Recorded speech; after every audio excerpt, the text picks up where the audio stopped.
Hey guys, welcome to Study 8. Now today we will discuss manufacturing industries.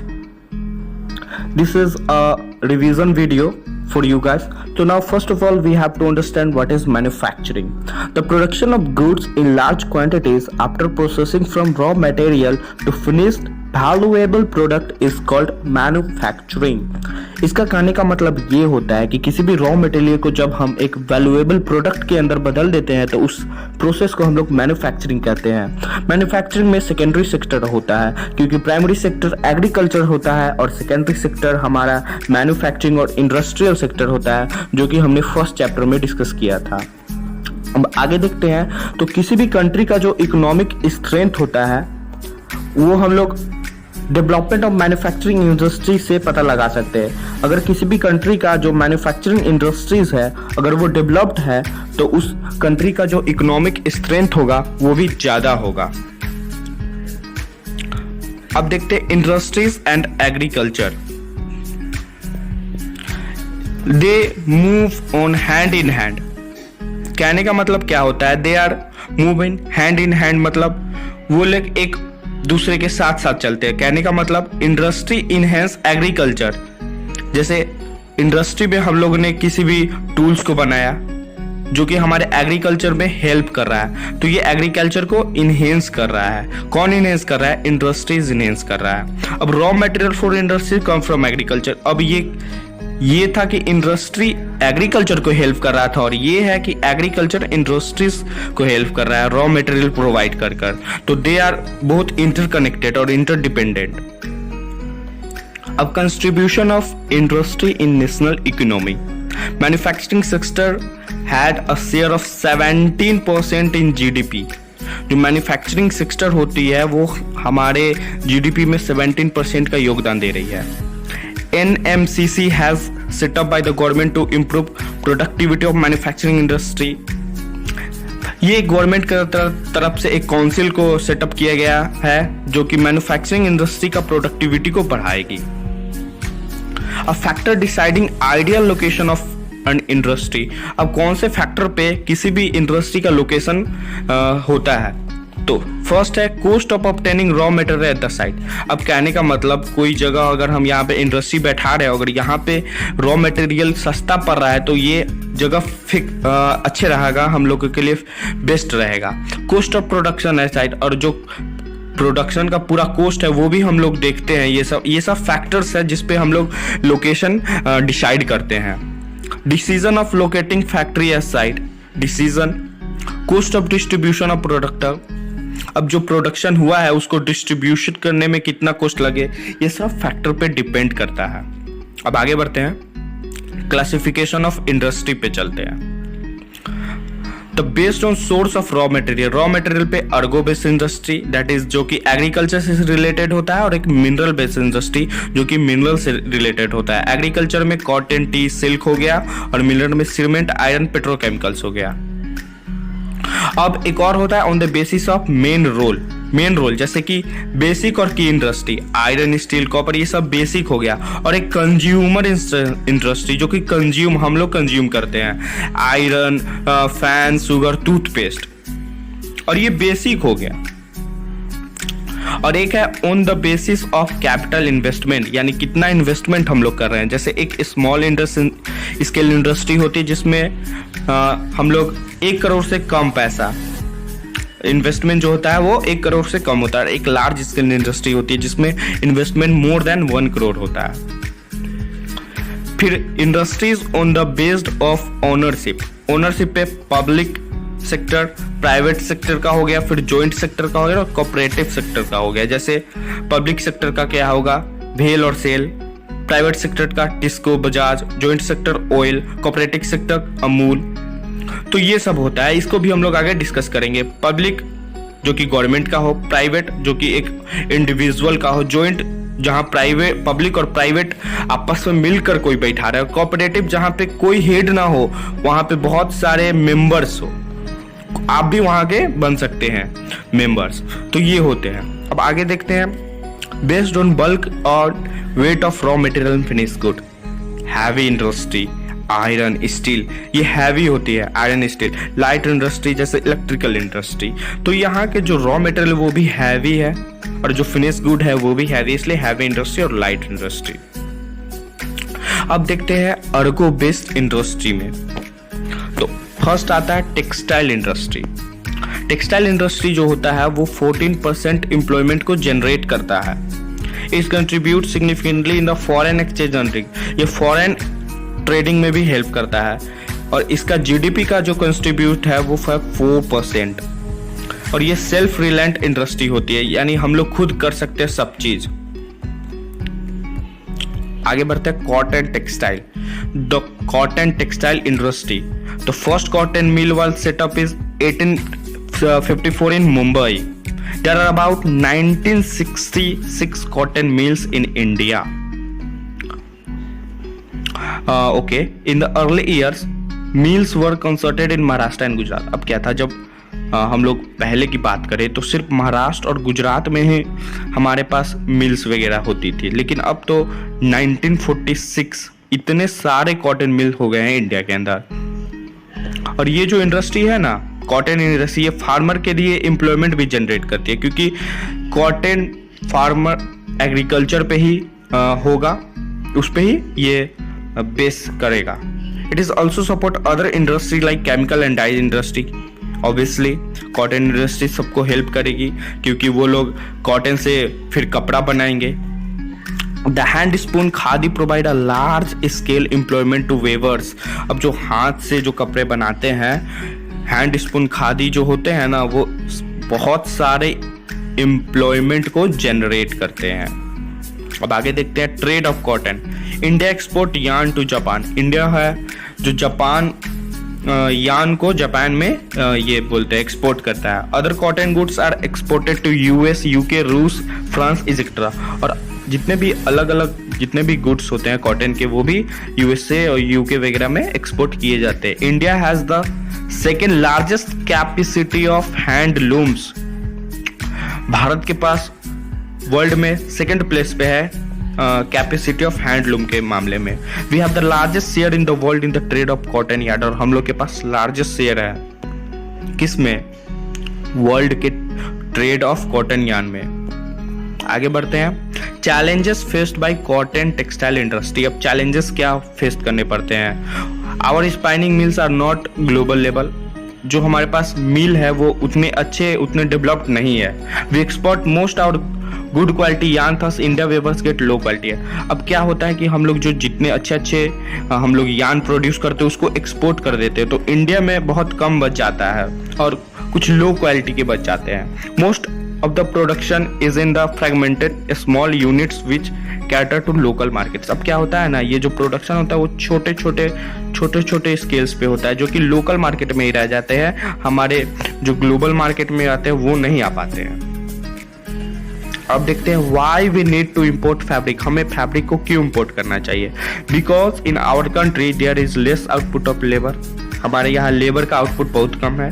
Irregular power supply का continuity नहीं है। Outdated machinery, जो machine है वो old age हो चुके हैं। High competition with synthetic fibre, क्योंकि सिंथेटिक फाइबर बहुत ही सस्ते दामों में मिलते हैं, तो उसके मुकाबले यहाँ पे कंपटीशन बहुत ही हो जाता है सिंथेटिक फाइबर के साथ। अब चलते हैं जूट के बारे में। तो जूट का जो पहला मिल है वो रिसरा में इस्टेब्लिश किया गया था 1859 में।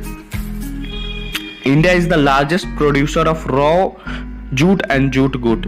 जो इंडिया है वो लार्जेस्ट प्रोड्यूसर है रॉ जूट और जूट के जितने भी सारे सामान होते हैं उसको प्रोड्यूस करने में, और सेकेंड लार्जेस्ट एक्सपोर्टर भी है, यानी ये एक्सपोर्ट भी करता है जूट के सारे सामान वगैरह को।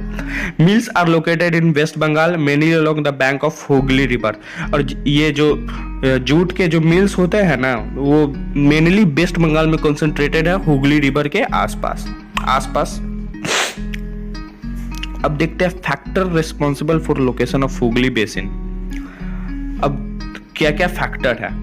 अप्रोक्सीमेटली अब जूट प्रोड्यूसिंग एरिया, वहां पे जूट प्रोड्यूसिंग एरिया है, ठीक है। Inexpensive water transport, good network of railway, वहां पे रेलवे अच्छा है, वाटर ट्रांसपोर्ट अच्छा है, वहां पे कम वाटर ट्रांसपोर्ट है, और जो नेटवर्क वगैरह है रेलवे का वो भी सस्ते दामों पे, चीप लेबर वेस्ट बंगाल और बिहार, और यहाँ पे लेबर चीप है और वाटर सप्लाई भी अच्छा है जो कि रूट के लिए, जूट के लिए। अब challenges faced by the industry देखते हैं, तो stiff competition in the international market from synthetic product, फिर से वही बात आ गई, सिंथेटिक प्रोडक्ट के से हम लोग के एक बहुत ज़्यादा हाई लेवल का कंपटीशन होता है जूट में, ये इंटरनेशनल मार्केट में।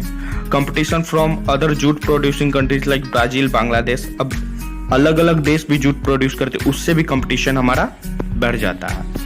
अब आगे देखते हैं नेशनल जूट पॉलिसी जो कि 2005 में गवर्नमेंट ने इम्प्लीमेंट किया था, उसका ऑब्जेक्टिव क्या क्या था। तो उसका मेन ऑब्जेक्टिव था प्रोडक्शन को बढ़ाना, क्वालिटी को बढ़ाना, और जो प्राइस है ना फार्मर को वो एक लेवल का प्राइस मिले, वो को उस चीज को इंश्योर करना। अब आगे देखते हैं हम लोग शुगर इंडस्ट्री, ठीक है ना। India is the second largest producer of sugar, India जो है वो second largest producer of sugar है। लार्जेस्ट प्रोड्यूसर ऑफ गुड़ एंड खंडसरी, जो भारत है वो लार्जेस्ट प्रोड्यूसर है गुड़ और खंडसरी के मामले में। मिल्स कहाँ कहाँ है, महाराष्ट्र में, उत्तर प्रदेश, बिहार, तमिलनाडु और Madhya Pradesh. Industry seasonal in nature, कहने का मतलब ये सीजनल है। आगे बढ़ते हैं मेजर चैलेंजेस। अब मेजर चैलेंजेस क्या है, सीजनल नेचर ऑफ इंडस्ट्री, यानी ये पूरे मौसम नहीं रहता है, एक ही सीजन में आता है। इसका जो मेथड ऑफ प्रोडक्शन है वो ओल्ड है, और ये डिले हो जाता है। फैक्ट्री जो केन है वो हमारे खेत से हमारे फैक्ट्री तक पहुंचने में वो डिले हो जाता है due to not best roads. अब देखते हैं mineral based industry, iron and steel industry, basic industry, heavy industry. इसमें बेसिक और हैवी दोनों आ जाएगा। Steel is required to manufacture variety of goods, steel हर एक अलग अलग डिफरेंट टाइप्स ऑफ गुड्स को बनाने में हेल्प करेगी। Production and consumption of steel is often regarded as the index of countries development. जो होता है ना, जैसे प्रोडक्ट और कंजप्शन ऑफ स्टील, कहने का मतलब जो हम लोग स्टील को बना रहे हैं और उसको कंज्यूम कर रहे हैं, ये एक इंडेक्स, कंट्री का डेवलपमेंट का एक इंडेक्स भी बन सकता है। Most of the public sector undertaking market their steel through SAIL. SAIL जो हमारे यहाँ है, वो जो पब्लिक सेक्टर है ना, वो मार्केट को ले रहे हैं सेल के थ्रू, अंडरटेक अपने अंदर ले रहे हैं। Max concentration of iron in Chota Nagpur reason. जितने भी बहुत सारे जो आयरन और स्टील इंडस्ट्री है ना, वो छोटा नागपुर के रीजन में कंसंट्रेटेड है। अब देखते हैं India position on iron and steel production. India rank 4th among the world crude steel producer. India जो है वो 4th रैंक पे है क्रूड स्टील प्रोड्यूस करने में। India is the largest producer of sponge iron, जो सॉफ्ट आयरन होता है वो इंडिया सबसे ज्यादा बनाती है। Iron industry are not performing to full extent, क्यों? क्योंकि हाई कॉस्ट और limited ability of cooking coal, जो कोयला होता है उसका लिमिटेड एबिलिटी है। Lower productivity of labour, labour का प्रोडक्टिविटी ज़्यादा नहीं है। एनर्जी रेगुलर नहीं मिलता है, और इंफ्रास्ट्रक्चर हमारे यहाँ बहुत ही अच्छा नहीं है। अब आगे देखते हैं एल्यूमिनियम स्मेल्टिंग पे। तो second most important metallurgical industry in India, ये सेकेंड मोस्ट इम्पॉर्टेंट है। रेसिस्टेंट टू कोरोजन, कोरोजन को बचाने के लिए। मिलिएबल है, मिलिएबल कहने का मतलब we can beat harm into a thin sheet. Good heat conductor, heat conductor अच्छा है। लाइट वेट है। गुड सब्स्टिट्यूट फॉर स्टील का मतलब सब्स्टिट्यूशन अच्छा है ये। और इसका प्लांट्स कहाँ कहाँ पे है? उड़ीसा में, वेस्ट बंगाल, केरला और उत्तर प्रदेश, यहाँ पे ये इंडस्ट्री है। अब देखते हैं केमिकल इंडस्ट्री के बारे में। तो ये 3% ऑफ जीडीपी को कंट्रीब्यूट करती है। 3rd largest in Asia and 12th largest in the world. Size के अनुसार अगर देखें तो एशिया का 3rd लार्जेस्ट है। Comprise of both large scale and small scale. अब यहाँ पे केमिकल इंडस्ट्री के अंदर लार्ज स्केल इंडस्ट्री भी होती है और एक स्मॉल इंडस्ट्री भी होती है। Chemical industry is its own largest consumer. अब क्या होता है, केमिकल इंडस्ट्री जो केमिकल बनाती है ना, वो खुद यूज कर लेती है और उसका एक लार्जेस्ट कंज्यूमर है। अब आगे बढ़ते हैं। Fertiliser industry mainly produce nitrogenous fertilisers. जो फर्टिलाइजर इंडस्ट्री है वो नाइट्रोजिनियस फर्टिलाइजर को मेन में बनाती है, और इंडिया जो है वो थर्ड लार्जेस्ट प्रोड्यूसर है इस नाइट्रोजिनियस फर्टिलाइजर्स को प्रोडक्ट करने में।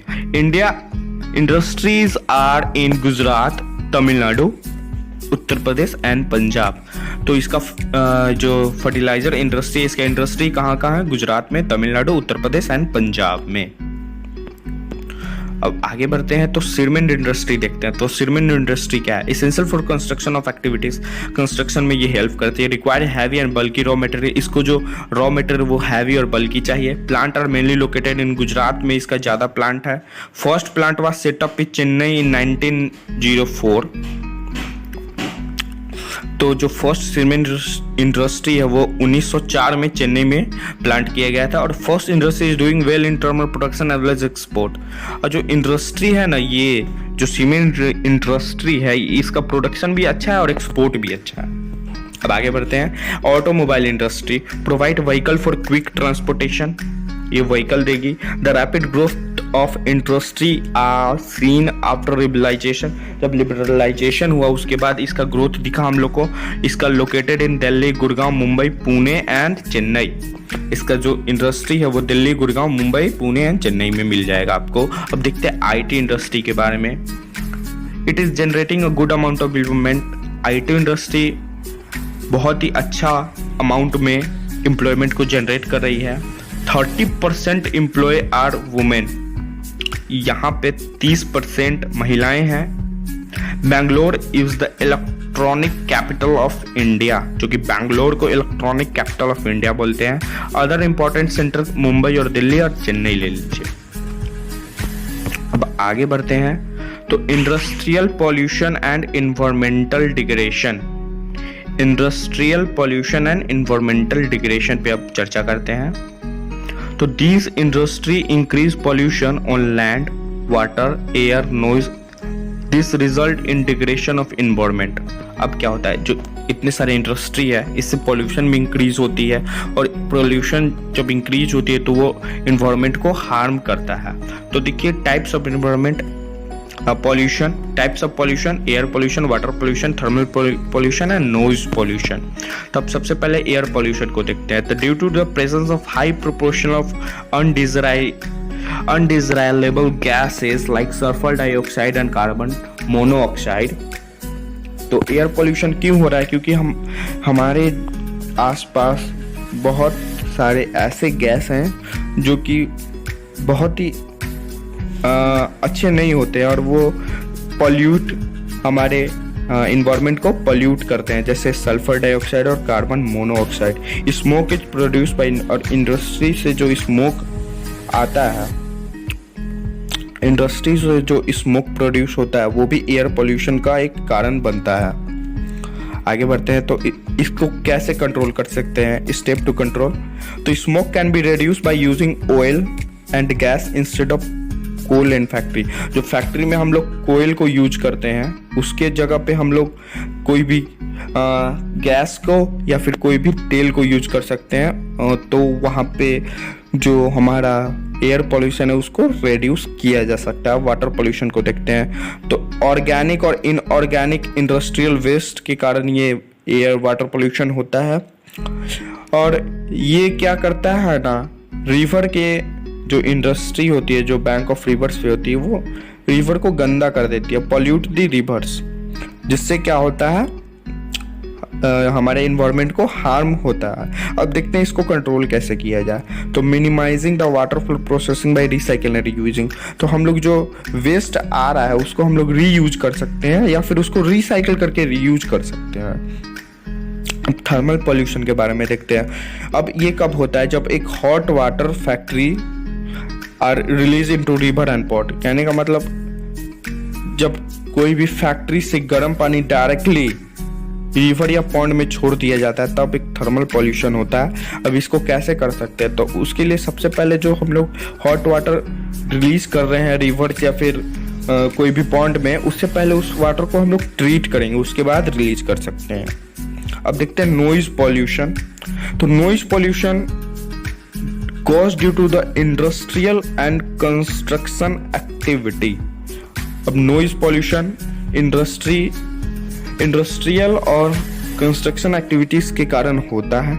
जैसे हम लोग जानते हैं आवाज जो कि अनप्लीजेंट साउंड होता है, इसको कैसे कर सकते हैं? तो हम लोग नॉइज एब्सॉर्बिंग मटेरियल को यूज कर सकते हैं जहां हम चाहें, मतलब जहां पॉसिबल है वहां पे हम लोग एक साउंड एब्जॉर्बर का यूज कर सकते हैं जो कि साउंड को एब्जॉर्ब कर लेता है। तो इसी के साथ हमारा ये चैप्टर हुआ खत्म। आपसे मुलाकात होगी एक अगले वीडियो में।